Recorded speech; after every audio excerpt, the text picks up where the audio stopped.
All right, so I have a question, and the question is, for those of you who are old enough in the room, did you see Neil Armstrong walk on the moon? Raise your hand if you were old enough. Okay, put your hands down. See, I thought that. I thought that I saw him. And I asked my dad about 2 months ago, Dad, did I see this live on TV? And he said no. And I was flabbergasted. My dad is an electrical engineer. He was working for the Space Sciences Lab at UC Berkeley. And so he's in the program. He said, no, actually, we were in the van heading to Houston so that when the rocks came back, he could analyze them. Well, that's a pretty cool story.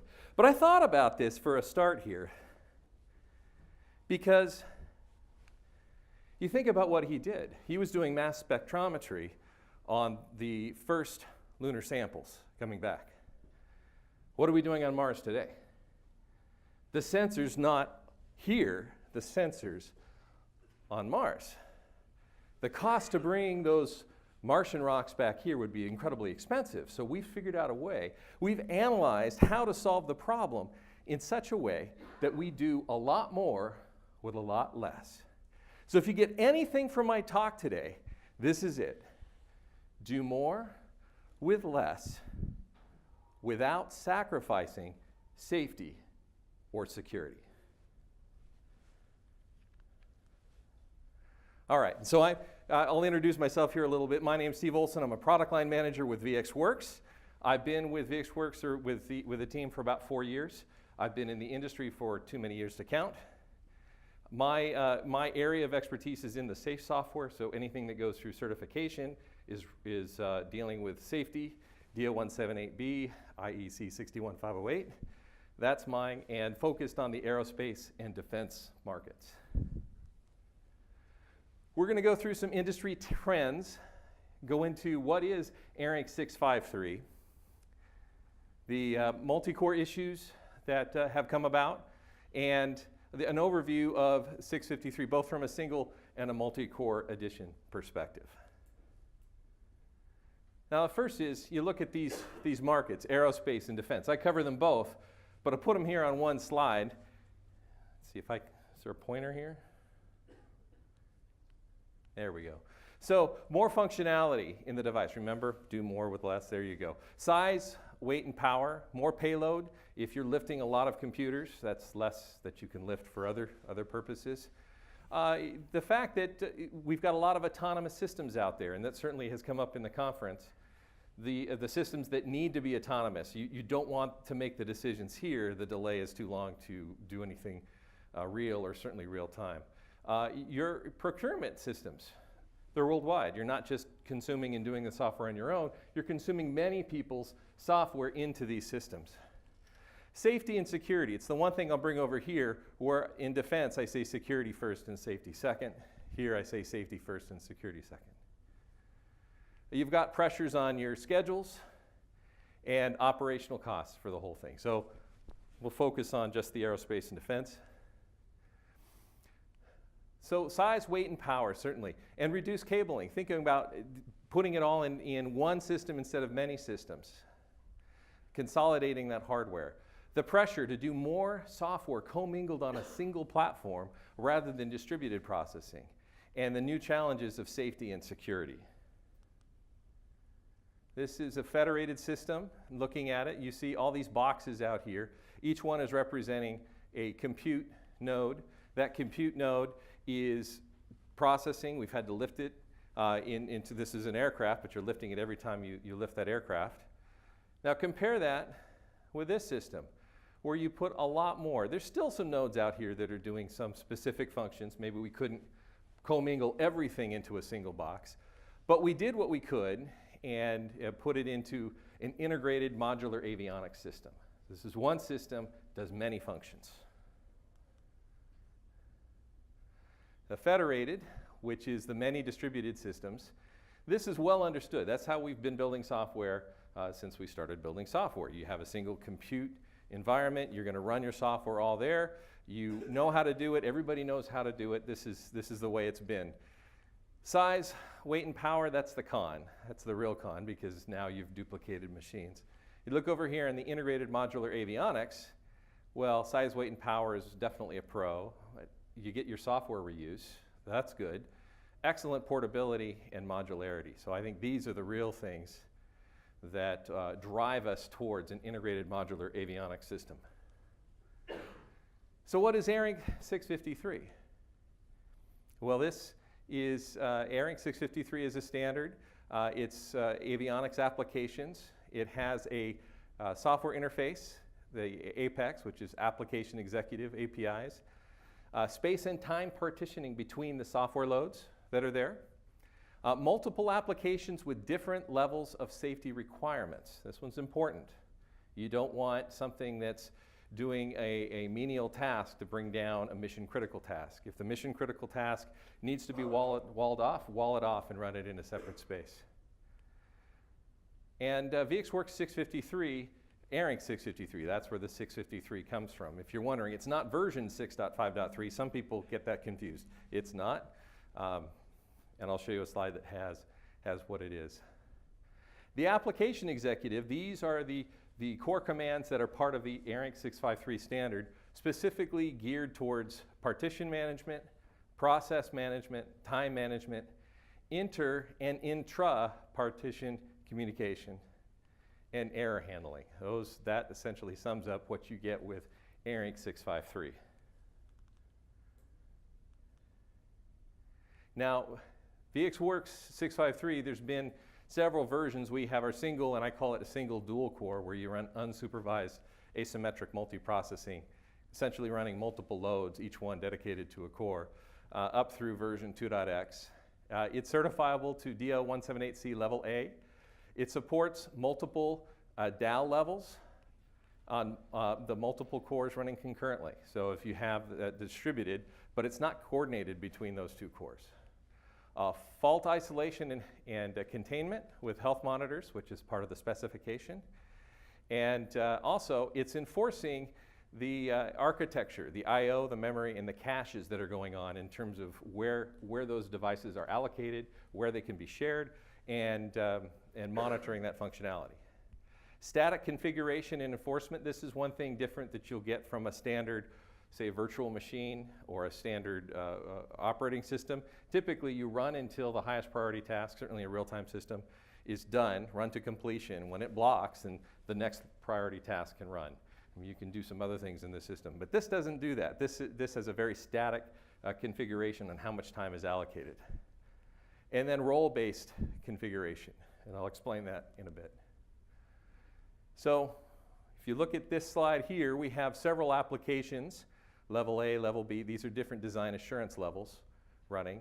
You can use the ARINC 653 Partition OS, the POS, that's up here, the user mode.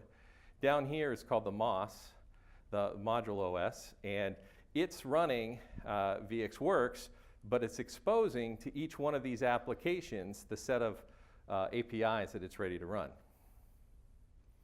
These are the separate ones that are separated both in space and time partitions.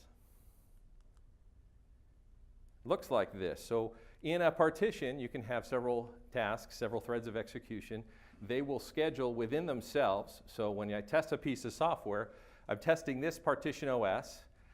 So all of it has to be tested together. It gets a predetermined amount of time to run, and memory that it's allocated, devices that it's allocated. This is a separate partition.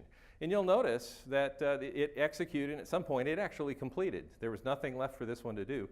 And you see idle time here. That's by design. And you think, why? We're throwing away this time. Why don't we use this time for something? Well, you could, but you actually introduce interference channels when you start using this, because this thing could pick up again. We've finished the tasks, we're ready, we're waiting for something to come in. An interrupt comes in, and we start running this again. We're still in the time window, but if we started running something else, there's the time delay to switch tasks. There's the fact that the cache that you thought was warm is no longer warm. It's cold, and we need to flush and invalidate and reload that cache to get a warm cache again. So these are non-deterministic. There are ways to take advantage of it and use it, but be careful if you try and do that. But we do emphasize that it's good to have some extra time. You might change the software load. You might put it into a condition where there's many more variables than you were looking at before, and you want to iterate through those variables, takes you longer. So you want to make sure that you can meet your design time requirements within the windows that you've given it. The multi-core edition. This one, you think about the system issues. Certainly contention makes it difficult to prove that timing constraints are met. Now things are contending for the bus. Not just CPUs. Let's say we have a quad core. There are 4 CPUs contending for that memory. But there's also DMA engines coming in from different peripherals. They're contending for memory. How do we characterize the system when you've got this kind of interaction? So you need to characterize it. You need to look at what's the worst case execution time. You'll hear that, WCET. The SoCs that are available, a lot of them have shared hardware between the cores. Some have allowed for maybe 2 memory controllers, but if you have a quad core and you're trying to separate it out, that's an issue as well. The design effects of sharing often aren't available, so I can't read a spec to find out what those interactions are. Matter of fact, I might think that I've got it characterized, and the next time I get some chips from my supplier, the microcode's been updated. So I bought this chip last time, worked fine. Now something's different. What happened? Well, something changed in the microcode, so something's not behaving the way that it was before. You need to re-characterize your system. And this can involve an additional certification effort. Now that's for certified software. So this is really key to the system for system design with multi-core. Now there's a paper that the FAA put out, and it was just updated. So it was CAS 32, now CAS 32A. I haven't read the entire document, it just came out last month. But you'll notice, so that came out in November 2016. This one that's crossed out, CAS 32 only addressed 2 cores. CAS 32A has relaxed the requirement. If you think about it, going from single core to dual core, you have a lot of race conditions that may occur in your system software. But going from 2 to 4, you should have already worked all those out. You're not going to have the same issues. So they've relaxed it. I hear that it's much more simplified, which is good. There is an appendix here that talks about the differences. So if you're already familiar with CAS 32, you can look at CAS 32A, look at the appendix, and see where things have changed. So I do recommend it. It's available for free on the FAA website. All right, I'm not going to read through this one. It's essentially saying the same thing. We have the same, from an application perspective, you can use exactly the same goals, designs, and everything. So when we go from the single core to multi-core, so a lot of pieces under the hood have changed. But the application can expect the same behavior. There's one thing that's different that the ARINC, that the Part 1 Supplement 4 calls out, and that is there's a new API where I can set CPU affinity. So if you're supporting an SMP-capable guest, that SMP-capable guest, you can affine a set of tasks. And I would recommend that if you've never run multi-core on your software. If it's been single core, this is a way of getting around a race condition from assuming the priority is a big semaphore. All right. This is the multi-core edition. There's everything in red is what you're getting from Wind River for VxWorks 653 multi-core edition. Down here, this is a Type 1 hypervisor that's running underneath, which has mainly the differences here: ARINC ports, the XML configuration, the health monitoring, and essentially enforcing the static configuration of what's running when, the timing of the system. That's all happening down here in this level. Up here, this is the cert guest, and it's got a set of APIs. So you've got your VxWorks cert APIs, you've got your ARINC 653 APIs, POSIX APIs. A combination of those will give you face safety base. You can run that. But you can run other guests here as well. So VxWorks, a different OS there. You can run Wind River Linux or a different Linux if you have your own flavor that you want to run, or even third party. A lot of customers are looking at this saying, hey, wait a minute, I can run this other software that was running separate, and I can just take it lock, stock, and barrel and recompile it for this architecture, and largely as an unmodified guest, it will run.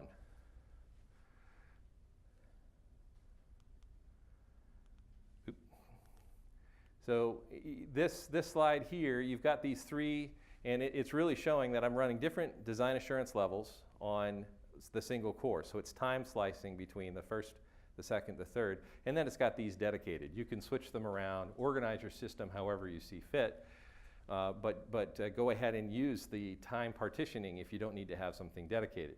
If something's mission critical and I want to hook up interrupts to it and I want those interrupts to always be available, well then dedicate a core to it. But if it's something that can run or run periodically, then use it and time slice that core with other Partition OSs, and then it will continue to work. You've got your multiple design assurance levels, even down to DAL-E, so if you want to run Linux in a system like this, you can, and take advantage of some of the stuff on Linux. This is based on the CERT, it's actually 668 today. But you've got your standard APIs here. I think the one thing I want to point out on this slide that I didn't show on the other one is this is an unmodified guess, but you see this emulation here. Well, sometimes you want to share a peripheral. Maybe I only have one of these peripherals and I need to drive it from two different Partition OSs. You can do it, but you'll see there's an emulation layer down here. So the modular OS will have to have the physical driver, and then you'll have a virtual driver in each guest. So you have the capability of crossing and have an almost unmodified guest still using a shared peripheral. But remember, every time you share, you're introducing a potential area for security holes, for safety in terms of now I'm crossing between partitions. I could have one partition start to affect the other one. You want to minimize that at all costs. So recommendation, dedicate your hardware to each one, but if you can't, it's the only peripheral available, you need to share it, then go ahead and share it right here.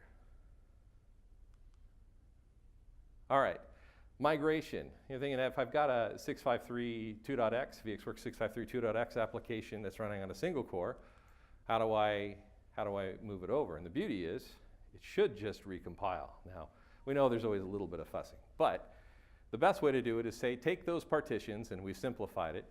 There's 3 partitions running here. We have systems running with 40 partitions, so I'll give you an idea of the scale. But we have 3 partitions here, and we roll them up all onto core 0. Well, it's a single core, so we're not going to have any multi-threaded issues. And we're running each guest in its time and space partitioning, just like we did before.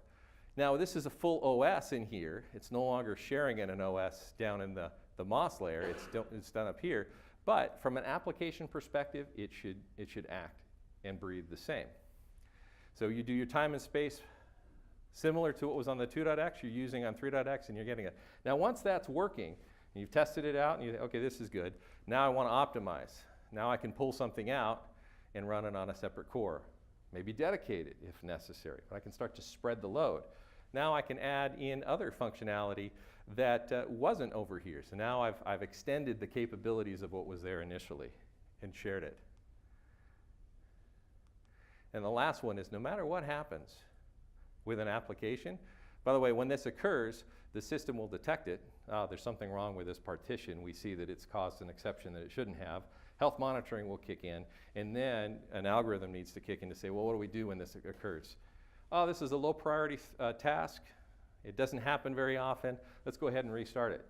Oh, it's happened every time I've restarted it in the last 5 seconds. Something's really wrong. Do I have a backup load that I could load? Maybe I need to put in some backup algorithms. That's outside the system software. You do have the health monitoring to help you identify these things and then handle them when necessary. I talked about DO297 role separation. I think this is key to how you design a system and architect a system. So you have your platform supplier, your system integrator, and then you've got all these application suppliers. Each one is doing something slightly different. Well, that's okay. With this compiler checker tool, which is already a certified or a qualified development tool, you can consume these tables. And as long as I don't change the space and time partitioning, let's say the flight management system here, this one needs to be updated. They found a defect, they fixed the defect. Well, certainly we need to test this really well, because that's where the change went in. But we didn't change anything here, and it was in its own partition. We didn't change any of the partitioning. Same thing here. So the testing over here, we don't have to do the unit testing. I do suggest you do all the testing as system integrated, So once you've done your piece, but it minimizes how much testing is necessary in order to complete a system to say you're ready to go and fly. So in conclusion, important industry trends are leading to integrated systems. I mean, that's certainly, I see it, we see it together. That the ARINC 653 addresses them both for single and multi-core as a way of integrating these systems on systems running on a single piece of hardware. And VxWorks 653 addresses ARINC 653. And then remember that thing that I said at the beginning. Do more with less, but never sacrifice safety and security. That's paramount to the success of your mission. Thank you very much. So any questions?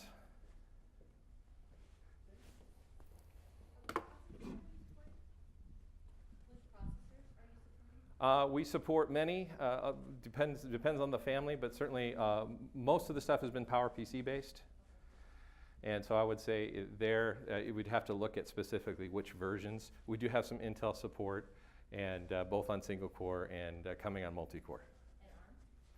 And ARM is out there, we're looking at it. We do see a disruption in the market from PowerPC to Intel and ARM. And so we're looking at both, but our first one will be Intel.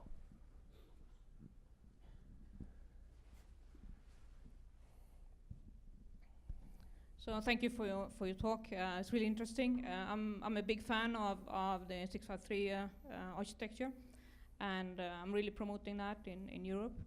It hasn't really taken off for space, at least not in Europe yet, mainly depending on the processing power. So my question is then, how much jitter will you have between the partitions? So what is the overhead that your solution actually introduces in the system? So how much jitter, how much overhead is there because of this multi-core system? No, it doesn't have to be a multi-core system. It can also be a single core. It doesn't really matter.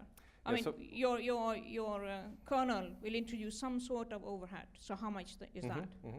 So the question, when you get into the kernel itself, so from the perspective of, and I'll talk about them separately, under single core, we are sharing that kernel underneath.